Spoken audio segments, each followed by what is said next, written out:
એક ડોસી ત્યાં અંદર ભયંકર રૂપ ધારણ કરીને બેઠા હોય છે અને જ્યારે તું સૂઈ જાય છે ને ત્યારે તને ખબર નથી હોતી એ ડોસી તારું માથું દબાવતા હોય છે અને આવું દ્રશ્ય મને દેખાય છે.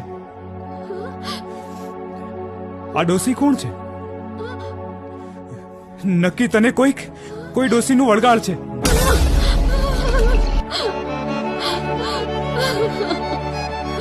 એ માતા મેલડી, આ બધું શું થવા બેઠું છે? મારો સંસાર બરબાદ થઈ જશે મેલડી માં. હે માતા મેલડી, તમે તો મારી સાથે દાઈજામાં આવ્યા છો. માડી, મારો સાથ સાંભળજો. હું તમારી દુખિયારી દીકરી તમને અરજ કરું છું. આવું કેમ થાય છે માડી?